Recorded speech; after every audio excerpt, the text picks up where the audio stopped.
السلام علیکم ورحمۃ اللہ وبرکاتہ۔ ناظرین، استقبال ہے فکر و خبر اسٹوڈیو میں رضوان احمد ندوی ملکی اور عالمی اہم اور خاص خبروں کے ساتھ۔ تو ناظرین، بڑھتے ہیں خبروں کی تفصیلات کی طرف۔ 2024 لوک سبھا انتخابات آتے آتے ہندوستان کن کن مراحل سے گزرے گا یہ خدا ہی جانے، لیکن حالات یہی کہہ رہے ہیں کہ یہ گھڑی مسلمانان ہند کے لیے صبر و آزمائش کی ہے۔ ہریانہ میں کس طریقے کے حالات بنے ہوئے ہیں یہ ہم سبھی جانتے ہیں۔ وہیں جمعیت علماء ہند کے صدر مولانا ارشد مدنی نے نوح کے تشدد کو پہلے سے منصوبہ بند اور دل دہلا دینے والا قرار دیا ہے۔ مولانا ارشد مدنی نے بیان جاری کرتے ہوئے کہا ہے کہ جمعیت علماء کے ایک وفد نے نوح، میوات اور آس پاس کے تشدد سے متاثرہ علاقوں کا دورہ کیا۔ انہوں نے کہا کہ فسادات سے متاثرہ علاقوں کے بارے میں جو رپورٹ سامنے آئی ہیں وہ دل دہلا دینے والی ہیں۔ وفد کا کہنا ہے کہ انتظامیہ یک طرفہ کارروائی اور بلڈوزر سے مکانات منہدم کر کے لوگوں کو خوف میں مبتلا کر رہی ہے۔ وہ ان کا کہنا تھا کہ غیر قانونی تجاوزات کے نام پر مسلمانوں کی پوری بستیاں اجاڑ دی گئی ہیں۔ جن مسلمانوں نے ہندو بھائیوں کو تحفظ فراہم کیا، انہی لوگوں کو فسادی بنا کر پیش کیا جا رہا ہے۔ بے گناہ مسلمانوں کو اٹھا کر جیلوں میں بند کیا جا رہا ہے، یہاں تک کہ نابالغوں کو تک بخشا نہیں جا رہا۔ مولانا ارشد مدنی نے کہا کہ رپورٹ سے بالکل واضح ہے کہ فساد کی منصوبہ بندی پہلے سے کی گئی تھی۔ میں آپ کو بتا دیں کہ اس فسادات میں پولیس اور انتظامیہ کا کردار بھی مشکوک رہا ہے، جس کے کئی ویڈیوز وائرل ہو چکے ہیں۔ بتا دیں کہ نوح میں 31 مئی کے فرقہ وارانہ تصادم کی سزا کے طور پر مسلمانوں کو نشانہ بناتے ہوئے ان کی املاک پر بلڈوزر چلانے کا سلسلہ بھی لگاتار جاری ہے۔ کچھ ہی گھنٹوں کے نوٹس پر انہدامی کارروائیاں انجام دی جا رہی ہیں۔ ویڈیو سامنے آ رہی ہیں کہ جس میں مسلمان اپنا درد بیان کر رہے ہیں۔ میں نے ایک کھوکا مول خریدا تھا اور میرے پاس آج کوئی دھندا نہیں، میرے 12-10 آدمی کا پریوار ہے جی، میں ان کا پیٹ کہاں سے بھر رہا ہوں میرے کو پتا ہے جی، میں کیا کر رہا ہوں۔ شہر کے رہنے والے، ہم نے کیا بگاڑا کسی کا؟ اب بچے رو رہے، گھر میں ماتم بنا پڑا سب۔ جو یومیہ مزدوری کر کے گھر والوں کا پیٹ پال رہے تھے، ان کے مکانات، ان کی دکانیں منہدم کر دی گئی ہیں۔ دوسری طرف فساد میں ملوث رہنے والے اکثریتی فرقے کے نامزد افراد کے خلاف بھی کوئی کارروائی نہیں ہو رہی۔ گزشتہ 4 دنوں سے جاری اس انہدامی کارروائی پر اپوزیشن کی پارٹیوں کی خاموشی پر بھی سوالات اٹھنے لگے ہیں۔ ہر بات میں بولنے والے بھی آج مکمل طور پر خاموش نظر آ رہے ہیں، اور اس طرح کی کھلی نفرت اور اشتعال انگیزی اور انتقامی کارروائیوں کے باوجود ان علاقوں میں ان کی محبت کی دکانیں نہیں کھل رہی۔ ویسے ہریانہ میں یاترا کے نام پر فسادات کے بعد آج وہاں کے حالات کیا ہیں یہ ہر کوئی جانتا ہے۔ سوشل میڈیا کے توسط سے بہت ساری ویڈیوز، بہت ساری تصویریں نکل کر سامنے آئی ہیں۔ پہلے تو غنڈوں کے ذریعے یاترا نکال کر فساد برپا کیا گیا، پھر مسلمانوں کی املاک کو نقصان پہنچایا گیا، دنگے کے الزام میں مسلم نوجوانوں کو ہی جیل میں ٹھونس دیا گیا، اور جو مکانات شرپسندوں سے بچے رہ گئے تھے پھر حکومتی بلڈوزر نے انہیں زمین دوست کر دیا، اور جو اصل گنہگار تھے، مونو منیسر ہوں، بٹو بجرنگی ہوں، ایسے لوگوں کے نہ مکان گرائے گئے، نہ کوئی کارروائی ان کے خلاف ہوئی۔ آج جو ویڈیوز فسادات کو لے کر وائرل ہو رہی ہیں وہ پوری کہانی بیان کر رہے ہیں، لیکن انتظامیہ اور حکومت کا مقصد ہی یہی تھا کہ مسلمانوں کو نشانہ بنانا ہے، تو ہوا بھی اسی طریقے سے۔ سوال لگاتار اٹھ رہے ہیں کہ جن لوگوں نے مسلم محلوں میں یاترا نکال کر دنگے بھڑکائے، جن کے ہاتھوں میں ہتھیار تھے، بندوقیں تھیں، ان کے خلاف کارروائی کیوں نہیں کی جا رہی؟ صرف مسلمان ہی نشانے پر کیوں ہیں؟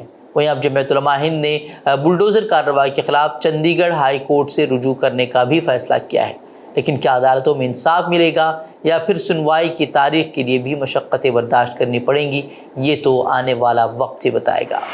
نوح اور میوات میں ہندو شدت پسندوں کے ذریعے نکالی گئی شوبھا یاترا کے دوران ہوئے فرقہ وارانہ فسادات کے بعد ایک طرف انتظامیہ مسلمانوں کے خلاف ایک طرفہ کارروائیوں میں مصروف ہے اور ان کی دکانوں، مکانوں کو نشانہ بنا کر منہدم کیا جا رہا ہے، تو وہیں دوسری طرف گروگرام کی مسجد کے نائب امام محمد سعد کے قاتلوں کی حمایت میں ہندوؤں کی جانب سے مہا پنچایت کا اہتمام کیا گیا، جہاں بڑی تعداد میں لوگ پہنچے اور انہوں نے امام کے قتل میں ملوث ملزمین کی گرفتاری کے خلاف احتجاج کیا۔ خیال رہے کہ یہ مہا پنچایت علاقے میں گزشتہ روز دفعہ 144 کے نفاذ کے باوجود ٹیکرا گاؤں میں منعقد کیا گیا تھا، جس میں بڑی تعداد میں ہندو تنظیموں کے عہدیداران اور کارکنان نے شرکت کی۔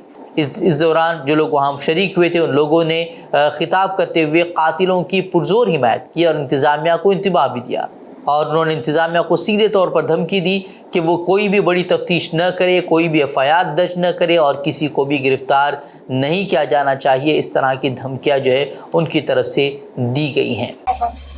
یہ آگے بھی ہوگا، پہلے بھی ہوتا ہے جھگڑا، آگے بھی ہوتا رہے گا۔ تو بھائی ایک ہی نویدن ہے، سبھی پوری پنچایت بیٹھی ہے، پورے سماج سے اور پرشاسن سے، سرکار سے، میڈیا ساتھیوں سے نویدن ہے، ہماری بات کو اٹھاؤ، کوئی مسجد میں ہاتھ رکھواؤ، ہمارے بچے ورنہ خراب ہوتے ہیں۔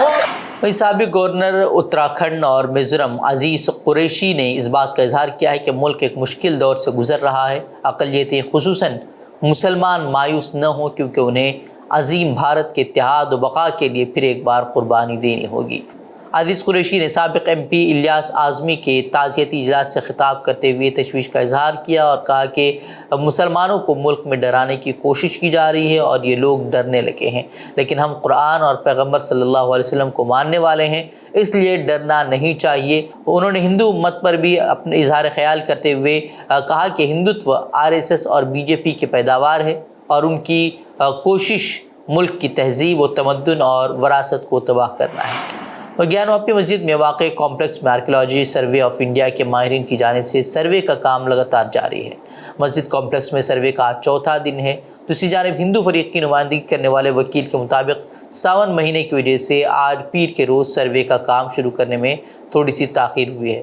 وہیں گزشتہ روز کے سروے میں برآمدگیوں کے تعلق سے گودی میڈیا کے ذریعے بلا تصدیق اور بے بنیاد باتیں عام کیے جانے پر مسلم فریق نے سخت برہمی کا بھی اظہار کیا ہے اور کہا ہے کہ اگر اس پر روک نہیں لگتی تو وہ سروے سے علیحدہ ہو جائیں گے۔ بتا دیں کہ سروے پر روک لگانے کے لیے مسلم فریق نے ہائی کورٹ سے لے کر سپریم کورٹ تک کا رخ کیا تھا، لیکن دونوں جگہوں سے مسلمانوں کو مایوسی ہی ہاتھ لگی، یہاں تک کہ مسلم پرسنل لاء بورڈ نے سپریم کورٹ کے فیصلے کو حیرت انگیز اور افسوسناک قرار دیتے ہوئے کہا تھا کہ اب اندیشہ ہے کہ عبادت گاہوں سے متعلق قانون کی خلاف ورزیوں کا دروازہ کھل جائے گا۔ وہیں مودی سرنیم کیس میں سپریم کورٹ کی راحت کے 3 دن بعد راہل گاندھی کے پارلیمنٹ کی رکنیت بحال ہو گئی ہے۔ اب کانگریس رہنما پارلیمنٹ کی کارروائی میں حصہ لے سکتے ہیں۔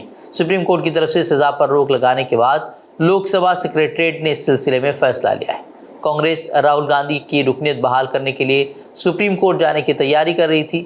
رکنیت کی بحالی کا نوٹیفیکیشن جاری ہونے کے بعد راہل گاندھی پارلیمنٹ پہنچے اور وہاں انڈیا کے اتحادی رہنما راہل گاندھی کے حق میں نعرے لگاتے ہوئے نظر آئے۔ بتا دیں کہ راہل گاندھی کو مودی سرنیم کے معاملے میں گجرات کی نچلی عدالت سے 2 سال کی سزا ہوئی تھی، جس کے بعد ان کی پارلیمنٹ کی رکنیت ختم ہو گئی تھی اور ان کا بنگلہ بھی ان سے لے لیا گیا تھا، لیکن سپریم کورٹ کے ذریعے سزا پر روک لگانے کی وجہ سے ان کی رکنیت جو ہے وہ اب بحال ہو گئی ہے۔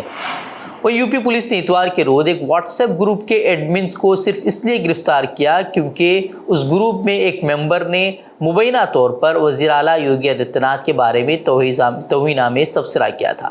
پولیس کے مطابق شہاب الدین انصاری کو گرفتار کیا گیا تھا کیونکہ اس نے مسلم انصاری کے خلاف کارروائی نہیں کی تھی جو کہ اس گروپ کا ممبر تھا اور اس نے یوگی آدتیہ ناتھ کے خلاف تبصرہ کیا تھا۔ بتایا جا رہا ہے کہ وہ اس وقت فرار ہے۔ وہیں پولیس کا کہنا ہے کہ انہیں 4 اگست کو ٹویٹر پر ایک صارف کی مبینہ ریمارکس کے بارے میں شکایت موصول ہوئی تھی۔ 5 اگست کو شہاب الدین انصاری اور مسلم انصاری کے خلاف مختلف دفعات کے تحت ان پر پہلی اطلاعاتی رپورٹ درج کی گئی تھی۔ ویسے دنگے فساد ہو رہے ہیں اور فسادی کھلے عام گھوم رہے ہیں، لیکن وزیر اعلیٰ پر تبصرہ کرنے والے شخص کو گروپ میں رکھنے پر لوگوں کو گرفتار کیا جا رہا ہے۔ اور دہلی سروس بل آج راجیہ سبھا میں پیش کیا جائے گا۔ کانگریس اور عام آدمی پارٹی نے اس بارے میں وپ بھی جاری کیا ہے۔ اس میں آج اور کل یعنی کہ 8 اگست کو راجیہ سبھا کے ملتوی ہونے تک ایوان میں موجود رہنے کو کہا گیا ہے۔